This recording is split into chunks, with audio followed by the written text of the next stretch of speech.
Corby Fine from IGM Financial, and he's going to talk about something very important. I'm actually giving a speech on this next week, streamlining content supply chains and roles in an AI-driven landscape.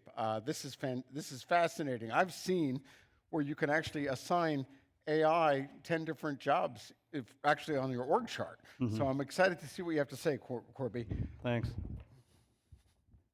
Clicker. There we go. The game was awesome yesterday, by the way. For Cubs fans, although it was probably about 5 to 10% Milwaukee fans. I guess that's proximity. I said it was the closest thing to a Subway series you can get without having a Subway. But then the Jays won, so I'm super happy. Yesterday you were the thing between me and the game, and today I'm the thing between you and the break. So it always comes around. So yesterday we talked a little bit hypothetical. I was going to basically just take a bit of time and talk about some of the things we've actually done, some of the metrics we're seeing in terms of benefit, and a little bit of how we're projecting ourselves moving forward, and some of the really big, hairy, audacious goals that we've set ourselves up for at the board level. And when we talk about the board, I thought it would just make sense to have a bit more framework on the company. So IGM has wholly owned 2 brands. One's a wealth management firm, one's an asset management firm. For all intents and purposes, complete separation except for some shared services like our marketing function. So there are dedicated brand managers, brand marketers on each business, but digital events, internal production agency, analytics, stuff like that, our functions are essentially shared, but the rest of the businesses are separate. The product teams for compliance reasons, obviously, as well. But that doesn't say that our asset management firm, Mackenzie, doesn't build and manage portfolios and funds on behalf of our IG Wealth business. IG Wealth is about 2,500 advisors across the country and Canada, and then about 300 or so that are what we call corporate channel. So the 2,500 are entrepreneurial, independent, under the IG umbrella, and about 300 for lower value, sort of farming and building up to the bigger pool. About 150 billion under management, and then our asset management firm, Mackenzie, has also about 150 billion under management. So about $300 billion business. And then we're part of a broader organization, which is called Power Corp. Size is quite large. Most people haven't heard of it. It's publicly traded, but sort of a very wealthy family controlling interest. The Desmarais includes Canada Life, Empower, some international investments, 25% of Rockefeller, wealth management out of Boston, China AG, asset management in China, Wealthsimple, Canadian fintech player. So fairly diversified. And then as a shared service, we get to share best practices, knowledge, et cetera, across without having operational boundaries. So that's just a little bit on the world in which I spend most of my days. So we talked a little bit about this yesterday. Obviously, from a financial services perspective, very, very similar pressures that we're all facing. ROI, prove the value of marketing, the compliance and risk ecosystems, like don't say the wrong thing or get in a little bit of trouble with the regulators, and doing it all and trying to operate our business with a bunch of legacy stuff, right? Old school technology, data, infrastructure, process, people, thinking, just a lot of stuff that hasn't necessarily modernized itself. And so, we're thinking about new approaches not necessarily being an option, but really being a necessity for all of us to actually maintain and succeed. And just as an example, our own sister company, Wealthsimple, if you went to their website right now, they're giving away a house. Right, so they've come up with a really, really simple acquisition model, and as a new entrant, you're doing that too? No.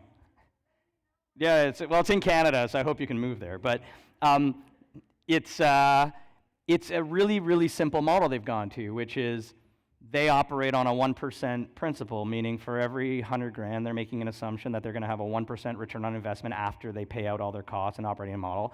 And as a business, they've signed up for a 12-month return on investment for any campaign. So they ran a very, very successful iPhone promotion. which was basically bring $100,000 in and get a free iPhone if you maintain the dollars for a year. Because it's about $1,000 for the iPhone, it's $100,000, that's their margin interest for the year on that dollar, and they hope that at the end of that campaign, the money sticks. They had about 12 individual people try and run off with the iPhones. They brought in $1.5 billion. And 85% of the money stuck after the campaign. Okay, that's good. You don't need AI for that. But us in more legacy, well, many of us in more legacy business models have problem convincing our executives that we should run 12-month ROI campaigns with iPhones. Doesn't really work in a lot of wealth management firms. And so the reality is, how do we operate differently? Talked a little bit about this yesterday as well. Barriers. So we all have people that think and operate in the way they've thought and operated for a long time. I think of myself often as a coach going into the office every day, and my main job is to get people to just think differently by asking them questions that other people didn't know they could ask them. So how do we actually get more out of the people we have, modernize their skill set, train them to think differently, not just act differently? We did an analysis of our processes, which was that question I asked you yesterday, how many touch points in the average process. So our campaign process literally had somewhere between 10 and 15 handoffs from initial concept and brief creation through to the point of launching assets into market, whether it be media, creative, a web page, etc. And we would sit and wait. And I'll show you the numbers on how long we waited. But we would sit and wait for compliance, for approval, for feedback, for revisions. Sometimes it was sitting in your email, but you get 400 emails, and by the time you realize it, you missed a day. And the technology and tools. You've been hearing this all day. I think, like the last presentation, even for my own podcast, I'm using very similar tools. The efficiencies are off the charts, right? I used to spend a week editing, refining, then I'd have to go do some cuts to find some interesting things to put on social to draw audience, and now I literally say, find me 5 clips from this recording that you believe will drive the most interest and therefore click-throughs. And in 45 seconds, I have 5 edited clips ready to go. But you need to know what you're looking for. You need to, as I said yesterday, understand what's good and how to ask the questions. So these are the barriers that I think we're all facing. And so we put a board deck together and we said, okay, here's our commitment from an AI perspective. We're not just going to be the efficiency play, which I think now we've heard like 3 or 4 times. It's not about cut costs, cut people, remove things from your organization. It's part of it. But we're looking at efficiencies in terms of time and errors and shitty quality. That's with a Y at the end, not 2 words. Equality is good. Shitty quality is, anyway. It's late. Growth, right? What do we do? So that hyper-personalization at scale, I think it's a bit of a fantasy right now, honestly. We see charts, we talk about it. We don't have a ton of segments. We don't have a ton of media dollars. I can't get down to segment of 1. It doesn't make a lot of sense. So from a wealth management perspective, it's probably going to be, your private wealth, kind of high net worth target, maybe fractioned by a couple of segments like profession. You might want to talk to doctors and physicians differently than lawyers, differently than those that own, their own $100 million business. Different language, same kind of approach. But I can't see us on that side getting down to like, hey, Joe, who lives in Wichita, who has $87,000 in a 401ks. It doesn't make a ton of sense. And so what is that fine balance of the amount of granularity you need to drive revenue, not piss people off, but make it relevant enough? So I like relevance over personalized sometimes, because I think people have an affinity to like that makes sense to me, but it's not too much detail and depth. And then as we started to talk about, and I think we heard a bunch, like the people, right? That's critical. Reskill, retool, retrain, understand how to work in a new environment. It's foundational. And so this is that model we follow, crawl, walk, run, fly. Stuff that I'm not going to get slapped for just testing and trying. Then going to the next layer where there's measurable benefit because we took some chances. Running is fundamental AI embedded in everything we do, and when we're flying, the machines are actually doing the work in advance of us asking it and asking for permission to launch things. And that's where we have true automation because of AI. That's not anywhere in our horizon right now. Not for us. I mean, I think if we were Coke and we were launching 17,000 campaigns on a global basis, maybe that makes sense. A little less risk. So what have we actually done? So we have crawled. We've launched some stuff. So our goal was pretty simple at the beginning, which was basically secure some foundational, wins to build some momentum in the organization, talk to the board and the C-suite, and sort of say, these are the kinds of things we can expect to see if we continue to invest. And so, some examples. I talked about a platform yesterday, which we're using, called Writer. So we've seen about a 50% efficiency in from initial prompting through initial brief or creative ideation, whatever it is that we're trying to do for that particular campaign. And this includes some of our more technical documents, like launching a new fund, for instance, on our asset management side, by leveraging and training the model off of historical product documentation. It's not just sales support stuff, like this is compliance-approved product specs that are going into market for the financial advisor community in Canada, 40,000 of them, passing all regulatory.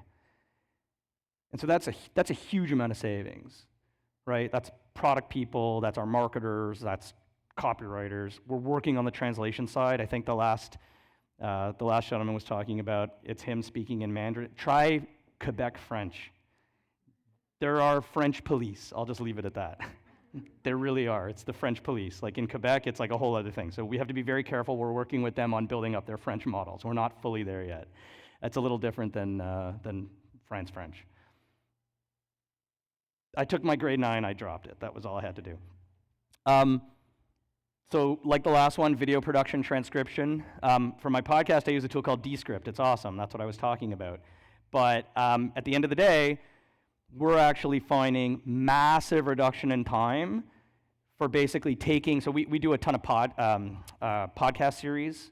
So we'll have like week in the market reviews, things like that. They're fairly well received by both our consumer audience on the wealth side and then our asset management side, sort of a B2B podcast play. And literally doing the video, taking the transcription, doing the upload, finding the keywords, like all of that is now automated. So once we've essentially built an AI model to understand what it's looking for, find those highlights, convert the transcription, generate the email that gets sent out with the link to all the advisors, and it's literally a review process versus a write process. That's one of the first things we spend some time doing. Dollars are always really good. Dollars are an interesting one because are you really saving money by doing less work unless you actually fire people? So the question becomes, how do you redeploy them? And so there's this balance that we're trying to find between telling our executive team and our board that we're saving money versus we're taking the time that we saved and we're reapplying it to growth. Therefore, all of these AI models should actually be helping you grow as long as you redeploy the assets. So for the assets being people and time.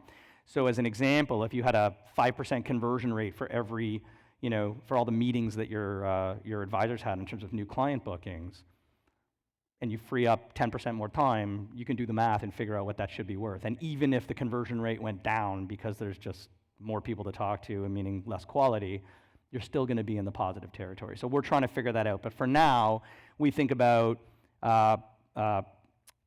the amount of time that we're saving in dollars because it's not huge. We're not talking about millions. Now, I've heard Salesforce's name brought up a few times. The program that I spoke about yesterday, which was the advisor meeting prep program, which was take all of the historical meeting notes and web behavior and all the stuff that a client does and prepare an advisor for the next conversation, saving all that time. Salesforce did a model for us and said across our 2,500 advisors, based on example data from other clients, they would be saving us $86 million a year in cost. And I said, you over my dead body are going to show that to my boss. Because that means I have to literally fire everybody. Like, think about your human capital costs. Where do you find that? No. It's about taking those hours and redeploying them to find other things. So just be careful when you're making commitments on efficiencies of where you're going to actually find the efficiencies. It's fake, it's funny money. So it's really about turning it into growth stories. I think the key number at the end of 99.9%, basically meant that what we're doing on the human side is we're actually asking our brand teams, our marketers, our product teams, and our distribution teams to essentially evaluate the quality of the stuff that comes out of the machine. And based on the amount of time and effort we've been doing on this is that how do you teach people what's good? You get feedback, and you train the model so that before you put things into production, you know that what's going to come out is essentially what would have come out from the people that used to do it last week, last month, last year, for the last 80 years. And so that's a really key measure. Don't forget to ask for feedback from those that you're sharing the assets with before you put them into market. It gets you a lot of buy-in internally to the business. So those were some short-term things we did through the last 12 months and started to show some wins. And that was from the marketing team's perspective. Each of the business unit areas had their own version of that slide. So our legal team had their own version. Our IT team for deployments and quality assurance testing and automation, security monitoring, fraud protection, they had their own slide. So we have 11 different groups across the company that each had a version of 2 to 3 use cases that were kind of low risk in order to get buy-in and continue to get investment. We now have turned all of those 11 slides into a 2026 program that basically says, over and above the budget that we're going into for next year with in terms of our capital investment, if you can commit to incremental efficiencies, we will fund AI initiatives that we can now kind of feel confident about that you're going to be able to achieve those efficiencies. Meaning if you said, if I went in next year and they told me my FTE count was flat, can't get more people, have to do a little bit more with the same, grow at the same rate, more audience, more conversions, more whatever it might be that your objective is. But I said, hey, hold on a second. If I can get you 10 times more campaigns out the door, which at the same conversion rate minus half would still get us more clients, I need incremental dollars. But because we've proven the baseline, we've done the math, they're actually now starting to fund those outside of the run the business BAU budgeting process, which is really bold, I think, for a staunchy old financial services company. But the point was we spent 6 to 12 months proving it before we went for the big ask. So in this walk stage, basically, what we've been doing is essentially taking all of these processes. So now we know the tech can work, but what are we doing to actually get more out of the tech and streamline the processes by which we work? So we took a look at workflows, we mapped out a bunch of RACIs, we mapped out a bunch of processes, particularly on the content production cycle. And we realized that our tier 1 campaigns, which were the big ideas, so we have tier 1, tier 2, tier 3. Tier 3 is like rinse and repeat, take something you did last week, relaunch it. Tier 2 is maybe we launch a different version of a newsletter, something like in between. And tier 1 is like launch the house, contest. Something brand new, big, standalone, begin date, end date, stuff we've never done before. And we realized it took something like 25 weeks to get one of those out the door historically when we analyzed the last 3 years worth of data. Now we've been an Adobe Workfront shop, so we've had the time tracking against projects in a database, and that goes back about 4 years. So for us, it was decently easy to do an analysis and take a look at the timelines. And through a bunch of processes, some of it was just like, we don't need to do this anymore, it's stupid. Some of it was automated routing and rules. Some of it was the benefit of AI. We've been able to get that down now to about 8 weeks. So massive, massive improvement. And I think there's still a lot more to go. We're going to get better. And the other area is I have a marketing analytics team. And so there's a lot of data. And there's a lot of anomalies. Like, it boggles my mind that we've had on our asset management firm, when we migrated our Adobe stack to the cloud from the managed services, content management, and our digital asset management platform, that nobody noticed for about 2.5 months that there was some sort of tag firing issue on our analytics, and everything was about 1.7 times more traffic, more everything, more button click, like time on site, everything was anomalous. And I said, what took so long to notice it? Well, we were busy doing other things. And so we've repointed some of our AI tools at the raw analytics data as it lands in our data warehouse. And using Gemini, we're now actually having it look for, not everything, but just look for outliers, look for anomalies, and flag our team, something's off. And we set variances. And we're actually starting to let the models determine what is a relevant variance on a certain type of analytic. So is it Monday morning web traffic, market opens, you expect certain things to happen? Is it after paydays for our average client based on their deposits? So there's just too many questions to ask. So that's where we're starting to see huge efficiencies. And now we're actually starting to find anomalies and find opportunities much, much faster. And so that's another area that's kind of low risk, doesn't really hurt anybody. The worst is it flags some stuff that's wrong and you tweak the model or you just ignore it and you move on. So analytics, insights derivation, huge, huge, huge area of opportunity. And that's where we think we're going to see competitive agility in terms of getting ahead of being able to respond to things faster before they become big issues. We want to become a revenue generating team. So this is future stuff. So these are targets that we've now essentially set for ourselves. And this is where we go from pure efficiency to a mindset of let's build the business, have real impact, revenue growth. So if we're actually freeing up some of the team from the first crawl and walk phases, this is where we say, okay, we're not firing them, we're going to actually do more with them and start to think about personalization at scale as an example. That's why we're not there yet, because I don't have the resource to actually do it. And the chicken and egg conversation I've always had on personalization at scale is, do you need the content creation to be like, okay, we need 10 times more because now we're going to go at each segment individually. Oh crap, I don't have people and machines to actually flight and operate those campaigns. Or do I need the machines and the AI model to deploy? So what do you do first? And so we're just trying to figure that out right now. We can produce more stuff. I can't do anything with it.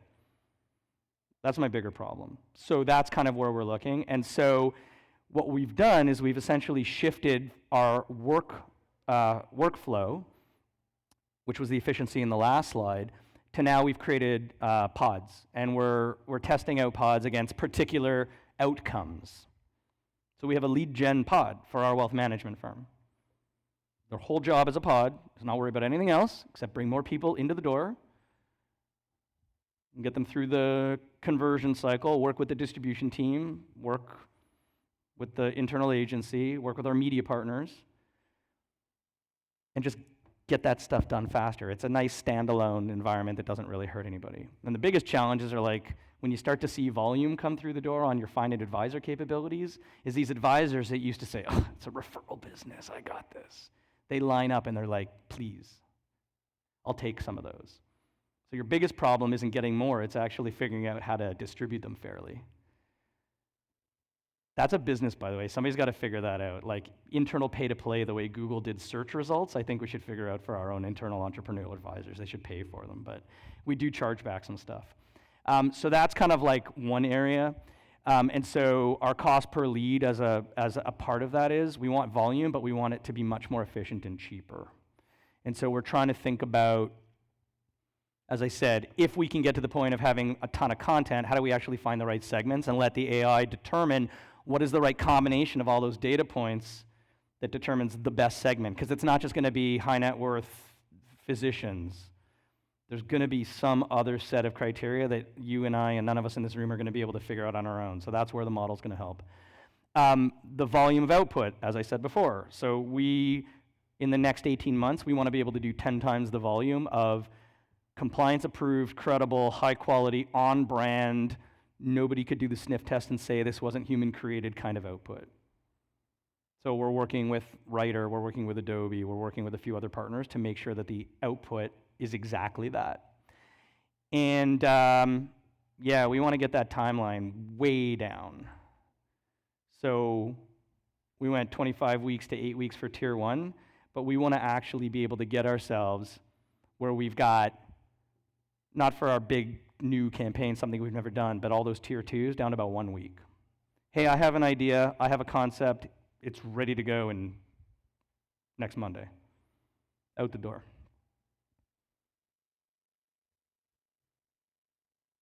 And then you can start to talk about the fly stage, which becomes really big targets. Now, these are just things that we're hypothesizing, a little far out. But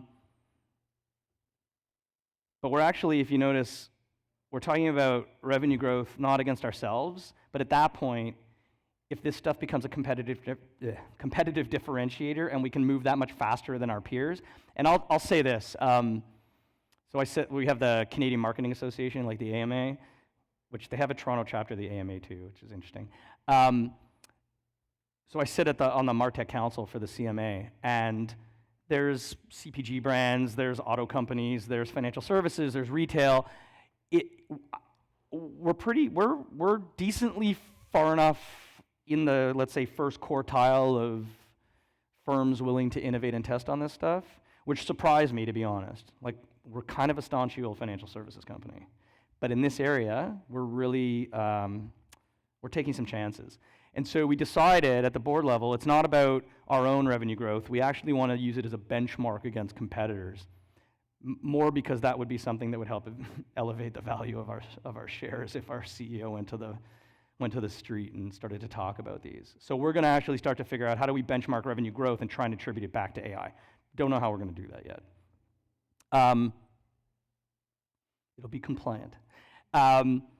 That 10 times content output, our long-term vision is we believe we can get to 100 times the volume. Again, caveat, with the ability to do something with it, because to put it on the shelf, shove it in the dam doesn't mean a damn, right? So as long as we've got the facility by which to actually launch and automate and get down, and that's where you start to get to that personalization at scale that is like really differentiated.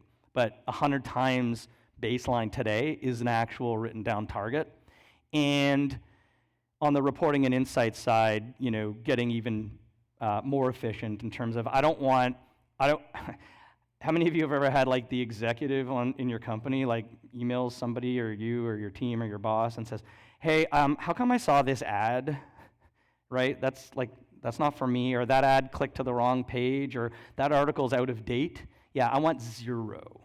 Because we're actually getting to a point where we're identifying those anomalies and those opportunities with data and insights.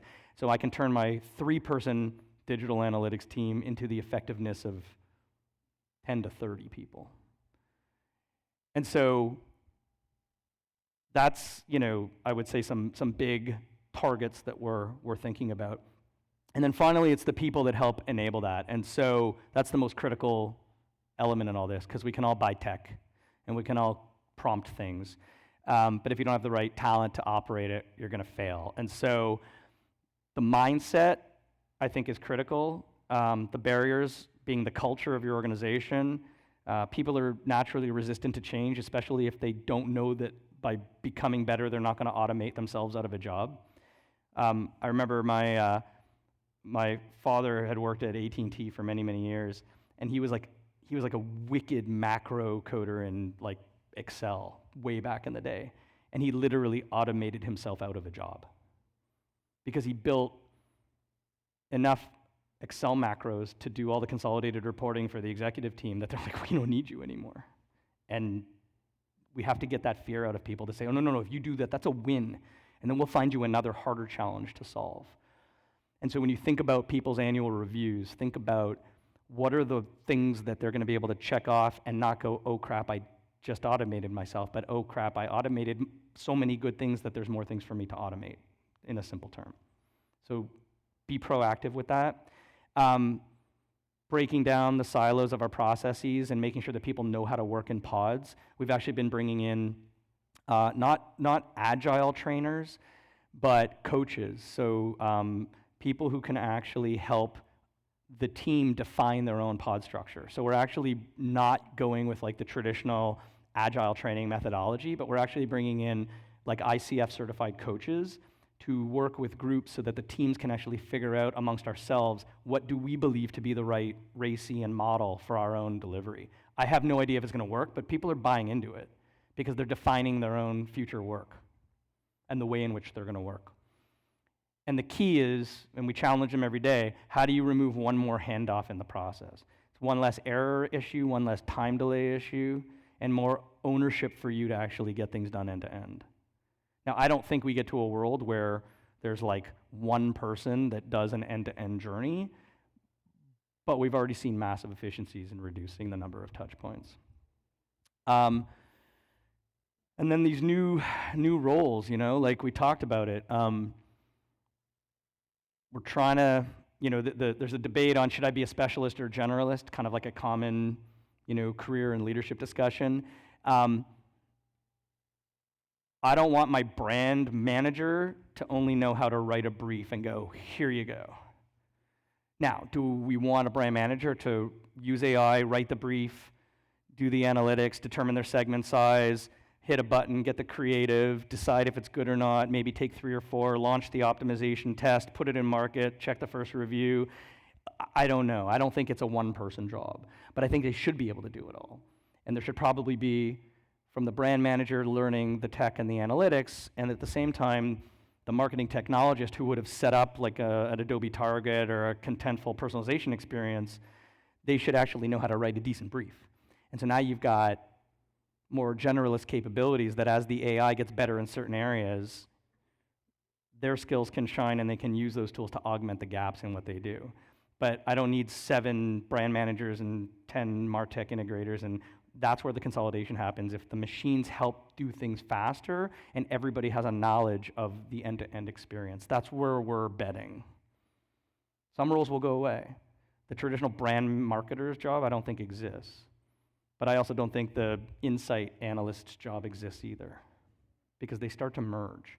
Think about UX and front-end coding, right? If you can do something interesting in Figma, but Figma can output to the actual code, launch it right into the CMS as an approved page template, why do I need 2 roles anymore? I might need 2 people to do 10 times the work, hence the redeploying the skills. I'm not cutting anybody. And so I'm actually training our MarTech people on analytics, I'm training our UX team on front-end dev skills, and we're exposing everybody to no codes like Lovable and some of these other tools so that they have a concept of what's coming. And it's amazing when you give people this 5 or 10% free time and some training to learn new stuff, how engaged they get as well. So don't be afraid to increase your training budget a little bit and let people learn some of this stuff as well. And so, I think the kind of lessons that we've learned and the way we think about it is, the tech is interesting, but you got to train people and think about the right operating model. I don't know it yet, but like I said, we're working with coaches and we're working with the team to define, but definitely it's some sort of pod structure, and a pod structure that's much smaller than a traditional agile pod structure because the roles are collapsing and the tools are allowing for that to happen. Let people play with the toys and the tools and the AI and the co-pilots on a day-to-day so they're comfortable, and then they can apply it to other areas.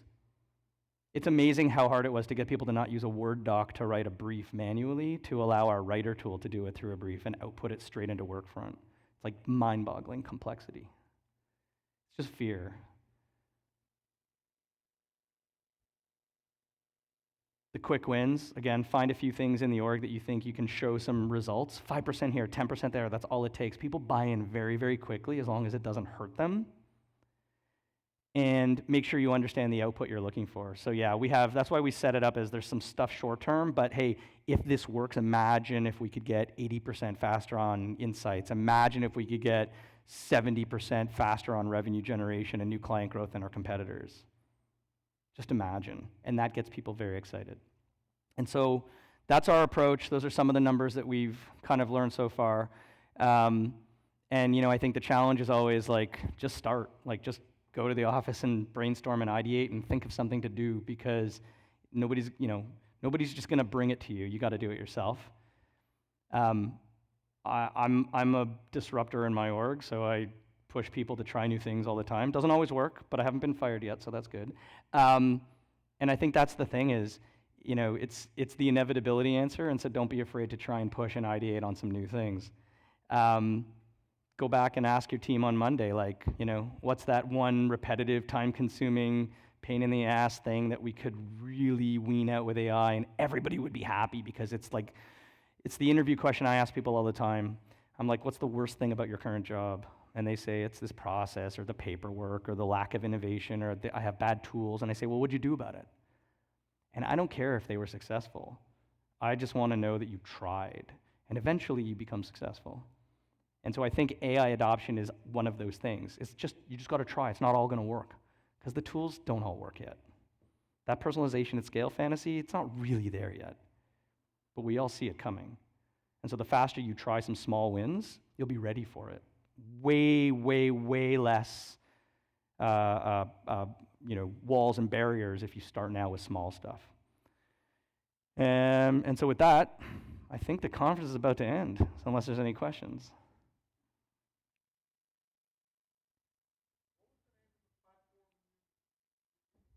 Writer's our main content platform, yeah. WRITER, I think it is, yeah. Yeah, as I said, for financial services, it's probably the strongest. We evaluated, in that space, 6 or 7 different vendors. It's not a compliance-oriented platform, but it's mostly compliant, if you know what I mean. There are platforms out there that are explicitly supposed to augment the compliance side. This is about getting the content out. Then you have to still run it through your standard process. But we're trying to automate that as well. That's going to be a little longer.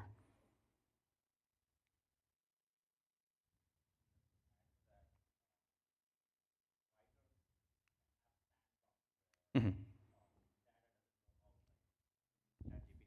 goes back into their training databases.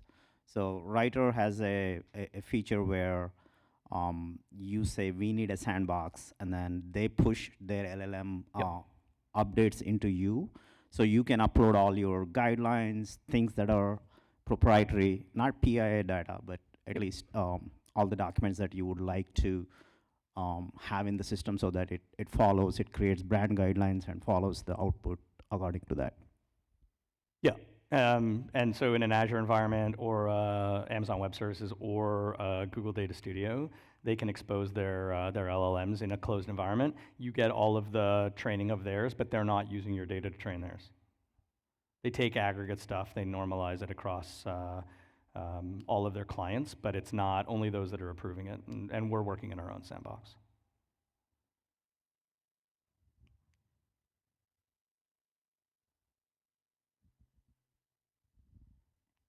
You mentioned training and getting your staff to, learn the different tools and how to apply it. What does this look like in practice? Are you guys doing Yep. group trainings? And then how are you taking those learnings and then kind of as a group prioritizing what you want to try to innovate on first? Yeah, the first training we did, so we started the rollout of Copilot for the organization started with, so we have, let's just say there's 2,000 corporate employees, and then the advisor network, 2,500 employees. So we took 150 licenses, and each department was given 10 to 15 licenses, and the ask was pick people who, one, could actually get benefits, so those that have, high output of things like meeting notes, PowerPoint presentations, et cetera, or those with super crazy calendars and things that are more day-to-day operational, and are willing to be part of the pilot. And so the pilot was essentially a training exercise to say, here are some objectives. We had, I don't remember if it was weekly or bi-weekly, group sessions all done on Teams. There were multiple options. So one was specifically on, how to optimize meetings. One was explicitly on how to get more out of your finding old documents and reusing content. One was PowerPoint presentations, et cetera. So we had prompt engineering. And literally, it was part of our job. So we were taking people out for the hour a week and essentially using it as okay, here's the learning, here's the exercise. You now have a week or the 2 weeks for that topic. Come back. There was a follow-up survey on each one. And it was basically a feedback loop mechanism. So now we're rolling it out across the whole company, but the training document is actually based off of the initial pilot group being the training guinea pigs for all intents and purposes. So we actually built it ourselves through day-to-day use of the needs that we had. That's on the productivity tools. Things like Writer or some of the more the purchase platforms, we're actually getting the vendors and they're actually working with us. So Adobe's custom solutions team is actually building training docs for our workflow from Workfront all the way through to our DAM. We're doing videos. So we're spending the time, but we're getting the vendors to pay for a lot of that as well. I mean, if you're going to give them hundreds of thousands of dollars in licensing, they can kick in a little bit of training that's personalized for your organization. So it's not a generic writer interface, it's our writer interface. It's our drop downs, all the data's there, it's in our ecosystem, and they're building those for us.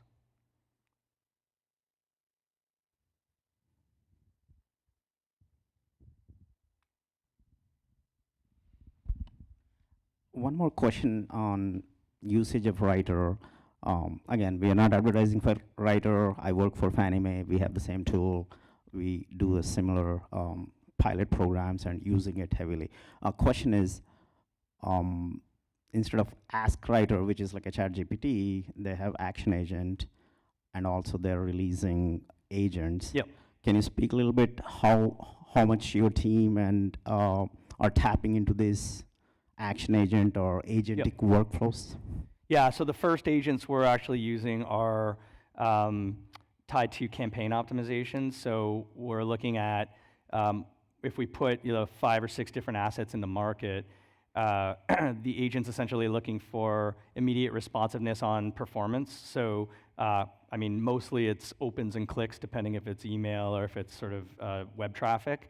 And we're looking at the agent's actually monitoring and then making proactive recommendations and outputting new versions of the creative. Usually it's like a banner ad or an email template. It doesn't go push live right away, but it pushes it back into Workfront tied to the same campaign, and then notifies, as part of the workflow, notifies the product owner or the campaign owner in that time to kind of say recommendations on optimization opportunities. So that's like the first thing we're doing with them. But that's within their ecosystem. And we're also working with Adobe on some other stuff more tied to the analytics itself. I think agents are going to be. I think first you got to get comfortable with the fact that you can choose to manually prompt these systems to give you the output before we get to the point of allowing more automation within that process. But it's definitely coming. Awesome. Thank you.